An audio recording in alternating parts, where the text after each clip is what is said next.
আসসালামু আলাইকুম। আমি ভয়েস অফ গুড নিউজ 24 থেকে সেভেন ফয়জাল হোসেন বলছি। আপনাদের কাছে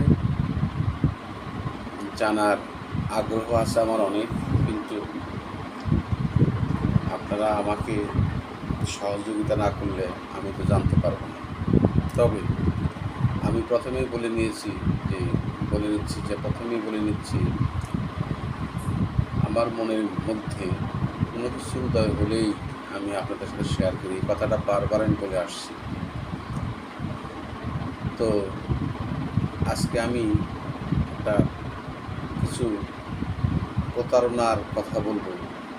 মানুষ প্রতারণার শিকার হয় বিভিন্নভাবে। আমাদের দেশে এখন প্রতারক চক্র বিভিন্নভাবে বিভিন্ন জায়গায় উৎপেতে বসে থাকে, যা আমরা কল্পনাও করতে পারি না। তো প্রতারণার কৌশল সম্পর্কে আমাদের দেশের সাধারণ এবং সহজ সরল মানুষগুলো খুব সহজেই ধরা দেয়। অন্ধবিশ্বাসের কারণে, লেখাপড়া না জানার কারণে তারা প্রতারকের বিভিন্ন ধরনের মধুর বাণী শুনে তারা আবেগে আপ্লুত হয়ে যায় এবং তারা নির্দ্বিধায় প্রতারকের খপ্পরে পড়ে যায়। সম্প্রতি কিছুদিন আগে আমার এক ভাই প্রতারকের পাল্লায় পড়ে গত 23 তারিখে ইন্তেকাল করেছে। তাই আমি অতীব দুঃখের সাথে এই জিনিসটা জানাচ্ছি যে আপনারা বাসে, ট্রেনে অন্যের কোনো কিছুই খাবেন না। বাসে, ট্রেনে কোনো সুগন্ধি নাকে নেবেন না। বাসে, ট্রেনে, লঞ্চে যেখানে যান, যে অবস্থায় থাকেন, নিজেকে সুরক্ষিত রাখবেন, নিজেকে নিজেই সুরক্ষিত রাখবেন। যাত্রার পথে কোনো ভালোবাসার প্রয়োজন নেই। যাই হোক, প্রতারণার নানান রূপ এবং প্রচলিত প্রতারণাও আছে। আমি একটিমাত্র প্রতারণার সম্পর্কে বলেই আমি আমার বক্তব্য শেষ করব। প্রতারণার আরেক অভিনব কৌশল হলো রহস্যময় চিকিৎসা বা রোগের প্রতিকার পাওয়ার আশায় যে সকল লোক প্রতারকের শরণাপন্ন হয়ে থাকে, তাদের কাছ থেকে নগদ অর্থকড়ি ও মূল্যবান সোনাদানা নিয়ে যথাসময়ে রহস্যময় চিকিৎসক অদৃশ্য হয়ে যায়। প্রতারক নিজেকে কখনো কবিরাজ, ফকির, দরবেশ, সন্ন্যাসী বা কামিল ব্যক্তির ন্যায় পোশাক আশাকে সজ্জিত করে। অলৌকিক উপায়ে দুরারোগ্য ব্যাধি নিরাময় সহ যে কোনো সমস্যার সমাধানে সক্ষম বলে প্রতারক প্রকাশ করেন। জিন পরীর আসর, স্বামী স্ত্রীর অমিল, ভালোবাসায় ব্যর্থ ইত্যাদি। তারপরে আপনার ভালোবাসার তাবিজ, প্রেমের তাবিজ, ভালোবাসার দোয়া, কুপুরি নকশা, বশীকরণ আমল, কুপুরি নকশা ইত্যাদির মাধ্যমে প্রতারক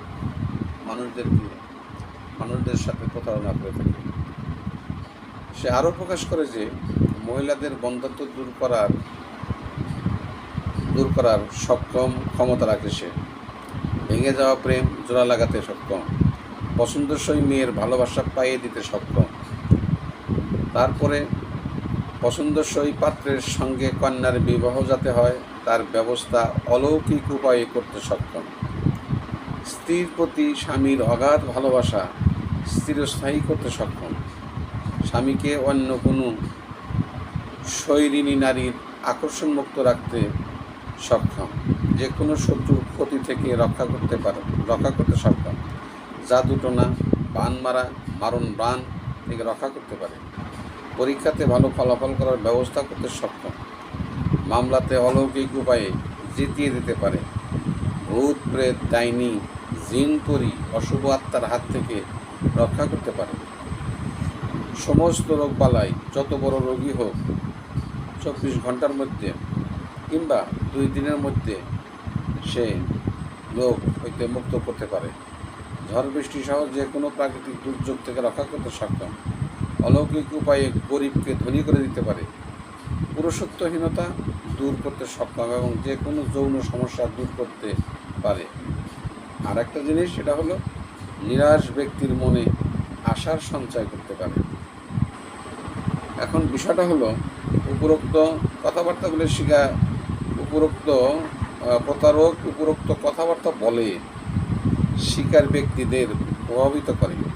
প্রতারকের ভাওতাবাজি বিশ্বাস করে যারা, তারা সাহায্য কামনা করে তাদের বাড়িতে রহস্যময় চিকিৎসক হাজির হয়। বাড়ির নির্দিষ্ট একটি স্থান নির্বাচন করে তন্ত্রমন্ত্র পড়ার জন্য। নানা রকম কথাবার্তা বলার পর শিকারকে বলা হয় তন্ত্রমন্ত্রের অনুষ্ঠানের জন্য সোনা দানা দরকার। যত বেশি সোনা আনা হবে তত বেশি অলৌকিক ক্ষমতা কার্যকরী হবে এবং সেই সাথে গৃহস্বামীর তত বেশি মঙ্গল হবে। গৃহকর্তাকে আগেই আশ্বস্ত করা হয় যে অনুষ্ঠানের পর যথারীতি সোনাদানা তাকে ফেরত দেওয়া হবে।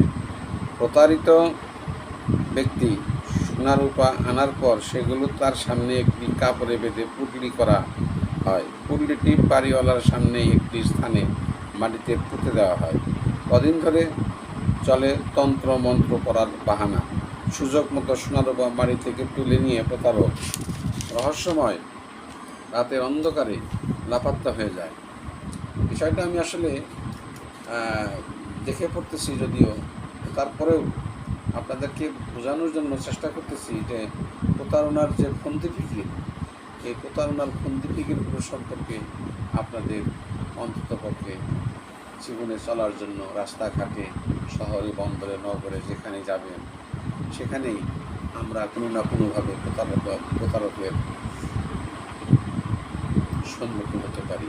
অনেক ভদ্রবেশী লোক খুব সুকৌশলে, সুমধুর কণ্ঠে, ভালোবাসার মিশ্রিত কণ্ঠে লোকদেরকে আকর্ষণ করে শেষমেশ তার কাছ থেকে সমস্ত কিছু লুট করে নেয় এবং তাকে হয়তোবা গাড়ি থেকে নামিয়ে যে কোনো জায়গায় ফেলে রেখে চলে যায়।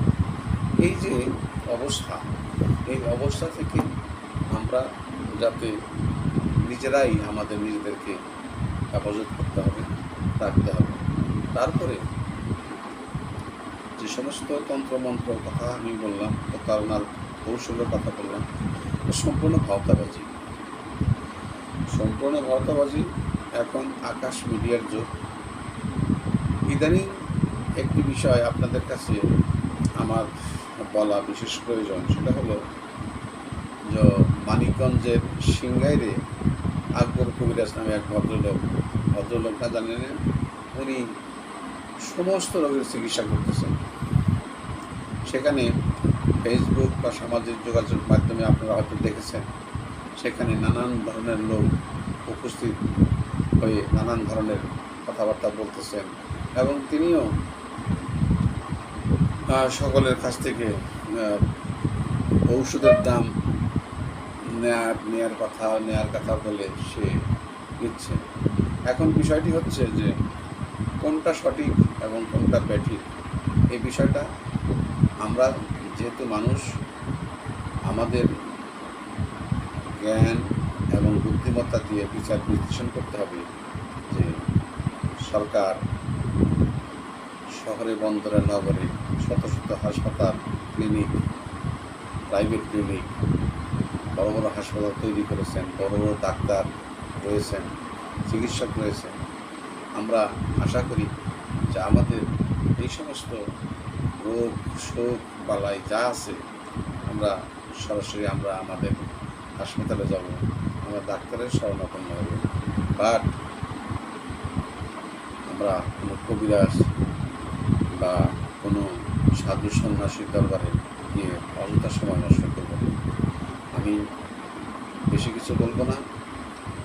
আমার পরিষ্কার এবং একটি কথা আমি বারবার বলে দিচ্ছি, সেটা হলো যে